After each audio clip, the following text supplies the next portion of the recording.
Hello friends, आज हम जानेंगे वी बॉडमास रूल के बारे में। ये रूल बहुत ही ज़्यादा इंपॉर्टेंट है और सिंप्लीफिकेशन का हर एक क्वेश्चन इस रूल के अकॉर्डिंग सॉल्व होता है। तो अभी हम इस रूल को समझेंगे और समझने के बाद बॉडमास के हर एक क्वेश्चन के टाइप को हम लोग प्रैक्टिस करेंगे ताकि आपको फ्यूचर में इस टॉपिक से कोई भी डाउट ना रहे। तो चलिए शुरू करते हैं। तो सबसे पहले हम लोग वी बॉडमास के हर एक सेंटेंस के मीनिंग को समझेंगे। तो यहाँ पे वी का मतलब होता है विनिकुलम बार, मतलब इस टाइप का एक साइन होता है। अगर आपको कोई भी क्वेश्चन में किसी भी डिजिट के ऊपर इस टाइप का कोई साइन दिखता है तो उसको बार कहते हैं। और सबसे पहले ये वाला हिस्सा सबसे पहले सॉल्व होता है। जैसे यहाँ पे देख लेते हैं 3 - 1 + 5 है, तो 1 + 5 के ऊपर बार है तो ये वाला हिस्सा पहले सॉल्व होगा। जैसे देखिए यहाँ पे 3 पहले बैठ गया, उसके बाद 3 माइनस और 1 + 5 सॉल्व होकर यहाँ पे 6 आया। तो ये दोनों सॉल्व होने के बाद यहाँ पे -3 आ रहा है, यानी कि सबसे पहले आपको ये वाला हिस्सा सॉल्व करना पड़ेगा। इसके बाद आता है बी फॉर ब्रैकेट। ब्रैकेट में आपको 3 टाइप के ब्रैकेट देखने को मिलेगा, फर्स्ट ब्रैकेट, सेकंड ब्रैकेट और थर्ड ब्रैकेट। तो सबसे पहले फर्स्ट ब्रैकेट सॉल्व होगा, फिर सेकंड ब्रैकेट, फिर थर्ड ब्रैकेट। तो इसके बाद आता है ओ। ओ मतलब ऑफ। ऑफ में आपको क्या होता है, मल्टीप्लाई करना पड़ता है। तो सबसे पहले आप बार सॉल्व करेंगे, उसके बाद आप ब्रैकेट सॉल्व करेंगे, उसके बाद आप ऑफ का सॉल्व करेंगे। तो चलिए इसको देख लेते हैं। जैसे यहाँ पे दिया हुआ है 9 + 4 और 5। तो सबसे पहले आपको क्या करना पड़ेगा, 4 × 5 करना पड़ेगा। तो 4 × 5 करेंगे तो यहाँ पे आ रहा है 20, और यहाँ पे 9 + 20 तो 29 आपका आंसर हो जाएगा। मतलब आपको पहले ऑफ का पहले सॉल्व करना पड़ेगा यहाँ पे।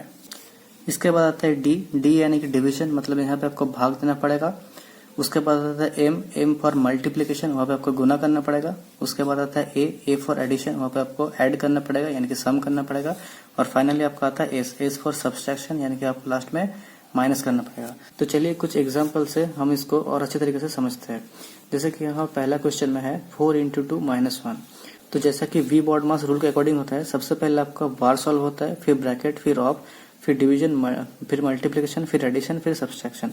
तो यहाँ पे तो बार नहीं है, ब्रैकेट भी नहीं है, ऑफ भी नहीं है, डिवीजन भी नहीं है। यहाँ पे मल्टीप्लिकेशन है, उसके बाद यहाँ पे एडिशन, फिर सब्सट्रैक्शन। तो यहाँ पे पहले मल्टीप्लिकेशन है, फिर यहाँ पे सब्सट्रैक्शन होगा।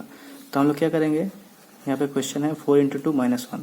तो सबसे पहले हम लोग इसका मल्टीप्लाइंग करेंगे। तो 4 × 2 8 हो रहा है, फिर -1, तो 8 - 1 फिर 7। तो यहाँ पे 7 आपका आंसर हो जाएगा। तो यहाँ पे सेकंड वाला क्वेश्चन भी सेम है, बस यहाँ पे 2 - 1 के ऊपर बार है।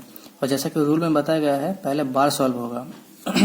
तो यहाँ पे हम लोग पहले बार को सॉल्व करेंगे, यानी कि 2 - 1 करेंगे तो यहाँ पे 1 आएगा। 2 - 1 करेंगे तो यहाँ पे 1 आएगा, और 4 × तो है ही आपका, तो 4 × 1 आपका यहाँ पे 4 आंसर हो जाएगा। तो आप दोनों में फर्क देख लीजिए, यहाँ पे बार नहीं था, यहाँ पे बार है। तो जहाँ पे बार है वहाँ पे बार पहले सॉल्व होगा, बार के बाद उसके बाद हम लोग ब्रैकेट में आते हैं, ब्रैकेट के बाद हम लोग ऑफ में जाते हैं, फिर हम लोग डिवीजन में जाते हैं, फिर मल्टीप्लिकेशन होता है, फिर एडिशन होता है, फिर सब्सट्रैक्शन होता है। तो अभी हम लोग थर्ड क्वेश्चन को सॉल्व करेंगे रूल के अकॉर्डिंग। तो चलिए देख लेते हैं। तो सबसे पहले हम लोग चेक करेंगे यहाँ पे बार है कि नहीं है। यहाँ पे बार नहीं है, यहाँ पे ब्रैकेट नहीं है, यहाँ पे ऑफ भी नहीं है। यहाँ पे सिर्फ 3 साइन है, डिवीजन है, मल्टीप्लिकेशन है और एडिशन है। रूल के अकॉर्डिंग सबसे पहले डिवीजन सॉल्व होगा, फिर मल्टीप्लिकेशन होगा और फिर एडिशन होगा। तो चलिए इसको सॉल्व करते हैं। तो सबसे पहले 7 × 8 प्लस, ये पहले सॉल्व होगा 4 × 64। तो यहाँ पे 16 आएगा × 2। इसके बाद हम लोग × का सॉल्व करेंगे। 8 × 7 = 56, 56 प्लस 16 × 2 = 32। फिर हम इन दोनों को ऐड कर लेंगे। इन दोनों को ऐड करके आता है 6 × 2 = 8 और 5 × 3 = 8, मतलब 88 आपका यहाँ पे आंसर आ रहा है। तो दोस्तों आपको इस टाइप के मैथ को रूल के अकॉर्डिंग सॉल्व करना होगा। आप कभी ऐसा नहीं कर सकते कि 7 × 8 कर लिए, फिर 64 ऐड कर दिए, फिर 4 से भाग दे दिए, फिर 2 से गुना कर दिए। ऐसे आपका आंसर गलत हो जाएगा। आपको रूल के अकॉर्डिंग सॉल्व करना होगा। पहले आपको चेक करना होगा पहले बार है कि नहीं है। बार अगर है तो बार को सॉल्व कीजिए। उसके बाद अगर ब्रैकेट है तो ब्रैकेट का काम निपटाइए। उसके बाद ऑफ देखिए, अगर ऑफ है तो ऑफ से मल्टीप्लाई कीजिए। फिर आपको डिवीजन में जाना होगा, फिर आपको मल्टीप्लिकेशन करना होगा, फिर आपको एडिशन में जाना होगा, फिर आपको सब्सट्रैक्शन करना होगा। तो चलिए एक और क्वेश्चन देख लेते हैं। तो दोस्तों इसी तरीके से चौथा क्वेश्चन हम लोग सॉल्व करते हैं। तो सबसे पहले हम लोग चेक करेंगे बार है कि नहीं है। तो यहाँ पे कोई बार नहीं है, ठीक है।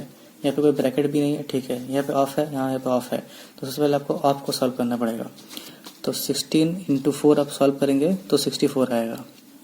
इसका तो लिखना पड़ेगा आपको 256 भाजित 64 + 2। इसका एकदम रूल के अकॉर्डिंग सॉल्व करना है आपको। रूल के तहत ही आपको इसको सॉल्व करना पड़ेगा। इसके बाद 256 / 64 + 2 करना पड़ेगा, और 64 से 256 कट रहा है 4 से, तो यहाँ पे 4 हो गया। 4 + 2 यहाँ पे 6 आपका आंसर हो गया। तो दोस्तों अगर आपको कोई भी डाउट आ रहा है इस टाइप के क्वेश्चन को लेकर तो कमेंट सेक्शन में हमको कमेंट करके जरूर बताइए। और अगर वीडियो पसंद आए तो वीडियो को लाइक कीजिए और चैनल को सब्सक्राइब कीजिए। धन्यवाद।